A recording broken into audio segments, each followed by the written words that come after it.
What is going on, everybody? This is the Fresh Baked Goods, and thank you for clicking on another Hell Let Loose video. So update 12 for Hell Let Loose has been out on the PC for a few weeks now, and I have finally feel like I've played enough to come to terms on how I feel about it. And honestly, I'm glad I waited a little bit longer, played a little bit more of it, because definitely my feelings changed over time. If you don't want to watch the whole video, if you want my just most basic opinion on it, is update 12 a good update? It's an alright update. There's a lot of good stuff here, a lot of new content, but not all of it is content I necessarily want and I will honestly avoid in the future. That being said, there's also a lot of good stuff that adds to the gameplay, adds to the immersion, that was also added, and overall it kind of just evens itself out. It's an okay update. Now, if you're watching this wondering, is this a good time to get in Hell Let Loose? It absolutely is. It's never a bad time to get in Hell Let Loose. Nothing in this update ruined the game. It's still a great game. So if that's what you're watching this for, go out and get it. But let's jump into the details, kind of run through a lot of stuff. I'm going to try and cover as much as I can and just kind of tell you guys my opinion on it. So right off the bat, since this kind of is a tank channel at this point, I feel like we should talk about the Panther tank coming back. The Panther is back for the Germans as a heavy tank, kinda. It has a lot of heavy qualities and a lot of medium qualities. And when I say medium qualities, I mean all the advantages the medium tank has. And overall, this makes it the most powerful tank in the game, hands down, by far. It is honestly overpowered. It costs 600 fuel, same as the other heavies, but has the same cooldown as the Panzer IV. It also has the same reload speed as a medium tank. That is what makes this tank so powerful. We went through this with the 76 a few updates ago, but having that extra 2 seconds on the reload time is a game changer. When the tanks have such a low time to kill, you'll pretty much always outgun any heavy tank you come head to head with, and it's pretty ridiculous. And on top of this, obviously it's the Panther, it's gotta be fast. This thing fucking cruises, man, and it can race around this battlefield. Also, the driver's port on this tank is for some reason bigger than all the rest of the tanks. You can basically see everything out of this, which I don't necessarily mind. It's just the fact that when you compare it to the other tanks, it just has advantages in almost every category. The only real disadvantage it has is that its turret can be penned by a medium tank from any angle. But still then, it even takes 3 shots, and with how this thing moves and the reload speed, it doesn't really make a difference. It's not, the advantage outweighs the disadvantage by far.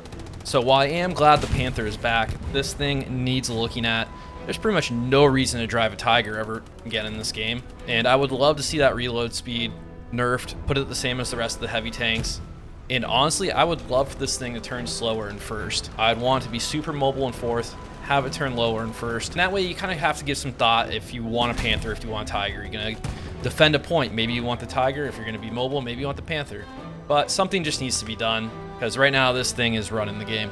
The medium Sherman finally got the appropriate skin it needed. This thing looks pretty solid now. It looks way better than the old model. My only complaint, and I'm sure this is just me thinking this looks funny, is that the tracks look a little small. I'm sure this is probably closer to real life, but honestly, I think it would look cooler with bigger tracks, but that's just me. But this tank now with this new hitbox is significantly worse than the old medium Sherman. The front hole is a lot bigger of a target. You can pretty much penetrate almost anywhere on it. And for some reason, this tank seems to get stuck on everything. If you thought the Panzer IV got stuck on everything last update, that's this tank now. The medium Sherman just gets stuck on everything. Get ready to take every little bump in first gear, because for some reason this thing drives like butts, but it's still nowhere near as bad as the old Sherman used to drive. Also, the medium Sherman has smokes, which is freaking awesome. I want more smoke to be involved with tanks in this game, but with this tank getting smoke, it just kind of knocks the Jumbo 75 further and further down the list for the worst American tank as far as fuel value goes. The Panzer IV actually got a look at and drives wonderfully now. Why the medium Sherman doesn't drive the same way as the Panzer IV is beyond me, but the Panzer IV is now a better tank than the medium Sherman. And all the German tanks got new camo patterns. They look slick. And unsurprisingly, a lot of new players are going to get all of these confused because they all look the same as far as callouts go. But fuck, at least they look rad. And that's pretty much it for the tank additions. Let's talk maps. Obviously, the big new addition is Remagen. And at first, I was very, very excited for this map. I was giving it the benefit of the doubt. But honestly, I will always avoid this now. This map is pain. And it's not just because it's a bridge map. It's for several different reasons. But the biggest reason is just because of Hell Let Loose game system, where the middle point can be either 3 spots, and 2 of those spots are on either side of the bridge, giving that team an advantage. It honestly just ruins this map for me. I don't mind this map. Let me rephrase that. I can play this map if the bridge is the middle point. I don't want to, but sometimes I will suffer through it. If that point is on either side of the bridge and gives the team an advantage, this map is just, it's dumb. It's just why are we playing this? It is not something I enjoy. It does not complement the Hell Let Loose kind of game style, and you're gonna start seeing this map disappear from a lot of rotations, I imagine. The night version of this map does make it a little better, especially when that bridge is the middle point. You're not just getting blown up from AT guns or tanks from other sides. But again, if that point is not on the bridge, it's on either side of the river, it just ruins this map for me. So the fact is, you know, this map is something that I have a 33% chance of maybe enjoying. I'll just avoid it. Those are not odds I like. I'd rather spend my time playing something else. And to go on about the night maps, Foy, Purple Heart Lane, Hurricane, and Kursk all got night maps, and well, I have mixed feelings about them. Fuck you, fuck you, fuck you. You're cool. And fuck you, I'm out.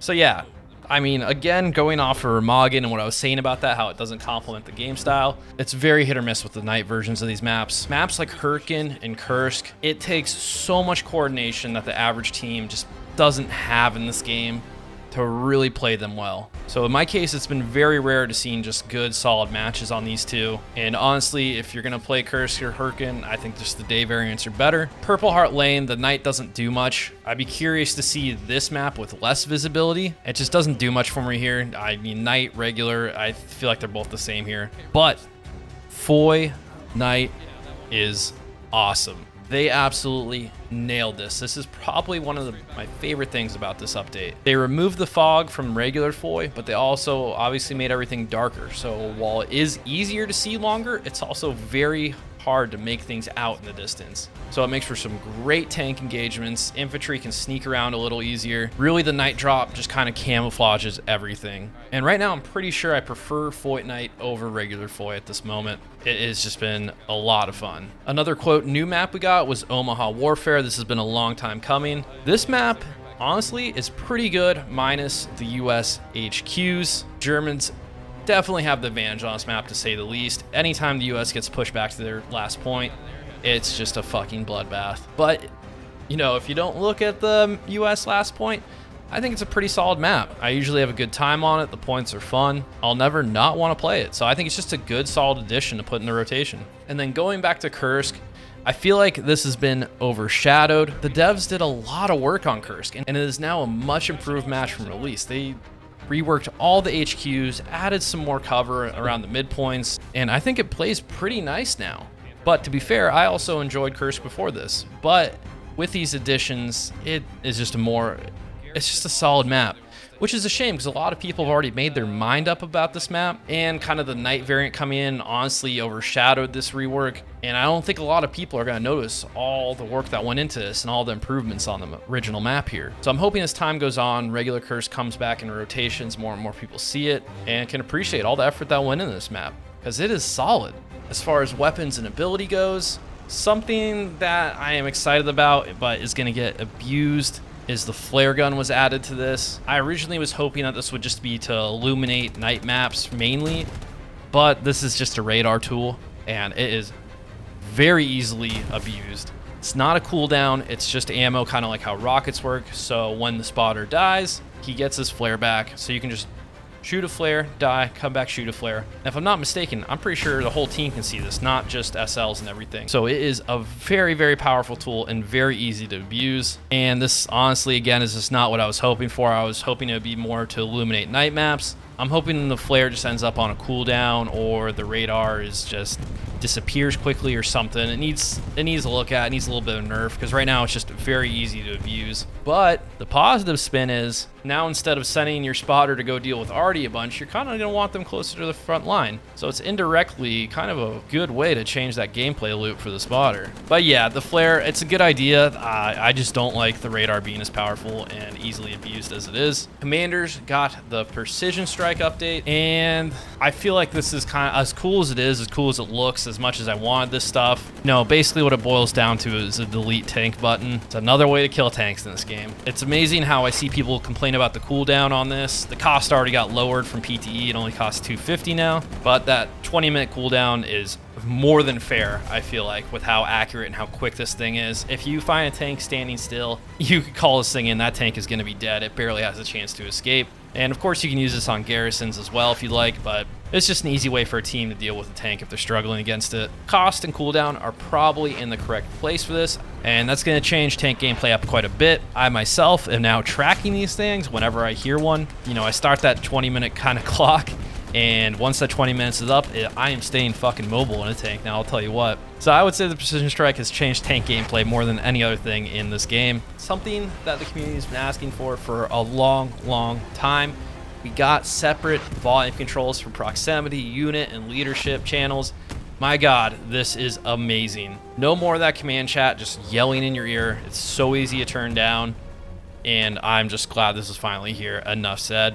The AT gun got a nerf, thank God. This thing was so easy to abuse. And now to deploy it, it takes 8 seconds instead of 3. And the damage has almost been halved. It's gone from 600 to 350, so it takes 3 shots to kill a heavy tank now with that same quick reload speed. So by all means, this is still a very, very powerful tool. It just gives the tank a chance to react. Before, it could blow up a tank before they even knew what was happening. So it got a little bit of a nerf, and I think it's in a good place. And honestly, from the few weeks I've seen since Update 12, there hasn't really been an engagement that I've thought was unfair with an AT gun. You can definitely still abuse these things on maps like, you know, Remagen, where you build 4 of them up on a cliff and just rain hell down. And if you die, you just keep rebuilding them. But at that point, it's more on the map than it is the AT gun. I feel like this weapon is in a good place right now. We got some new audio effects, bullet cracks. Honestly, I've seen a lot of people not like these, saying it sounds like airsoft guns or something. I honestly very enjoy them. I like the snappiness of it. It sounds crisp, it sounds intense. It makes me a little more scared when I hear it come by me, and I appreciate it. I think it's an improvement here. There's some new blood effects when you shoot people, and it is a bit excessive, but I like it, man. Give me more blood. I don't care. Give me that Tarantino thing. Let's just get blood flying everywhere.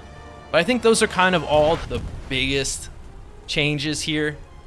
Of course, this is not everything that was changed. There's still a whole list of bugs and a few more additions that I'm not even going to mention here. But I don't want to talk about Update 12 forever. If we want to talk about the state of the game in Hell Let Loose, it is in an interesting place right now. This is the biggest the game has ever been. The developers did a free weekend with the release of Update 12, and holy shit, is there a huge wave of new players still playing this game. So previously, after every free weekend, there's always growing pains with the new player base, which eventually fizzles out and things go back to normal. This one seems to be taking longer than that. I've never seen it so hard on a public server to get garrisons built, to get teams to defend, and there just seems to be an increase of just overall people being dicks. So Hell Let Loose is at a very weird point right now, where it feels like those really, really good intense games are not as common as they used to be. There's a lot more steamrolls, and a lot of the regulars are kind of just waiting for all this to balance out. So while I feel like the game is in a very, very good spot, obviously we've talked about some things that need to change here and there, it's more or less the player base that is, in my opinion, the thing that really needs to change about this game. And what they don't have going for them is there's still no tutorial for Hell Let Loose. There's not even links to like YouTube videos on basic components about this game. So you have this wave of new players coming in that just don't understand the game, don't understand how to play it. They just want to run in and blow shit up like it's Battlefield or Call of Duty. So no one's really giving this player base the tools to learn this game outside of content creators, basically, which is not a good thing. So all this combined is just going to take a little bit longer for all these people to learn how to play this game and really enjoy it, while a lot of us kind of suffered for it. And don't get me wrong, I don't mind teaching this game to new players here and there, but it's not the only thing I want to do. I want to enjoy this game. So yeah, this game is good. The player base is in a weird spot. That said, it's still Hell Let Loose. The highest of highs, the lowest of lows. You know, you're going to have a few bad games, but then once you get that good one, you're completely reminded of what makes this game so good and why you love it. I just want more of that feeling. I don't want to be chasing the dragon the whole time. We're going to have to see where it goes. Honestly, Hell Let Loose is in a good spot because they don't have much competition as well. We'll have to see what Team 17 does in the future once it's handed off to them. There's still so much potential for this game and where it could go. Honestly, a lot of the problems it has with the game itself and the player base are easily fixable. They just need to be done, and hopefully Team 17 can provide a bigger team to do these things. Black Matter, it's a small team. They're already overworked. So it's hard to get on their asses and say all these things they should have done when they're probably working their asses off already to, just get this much out. But who knows? I'm just a dude that makes videos on YouTube for a hobby. And this has already gone long enough. This is a lot of talk about Update 12 and Hell Let Loose. So if you made it this far, thank you for watching. Thank you for everything you do.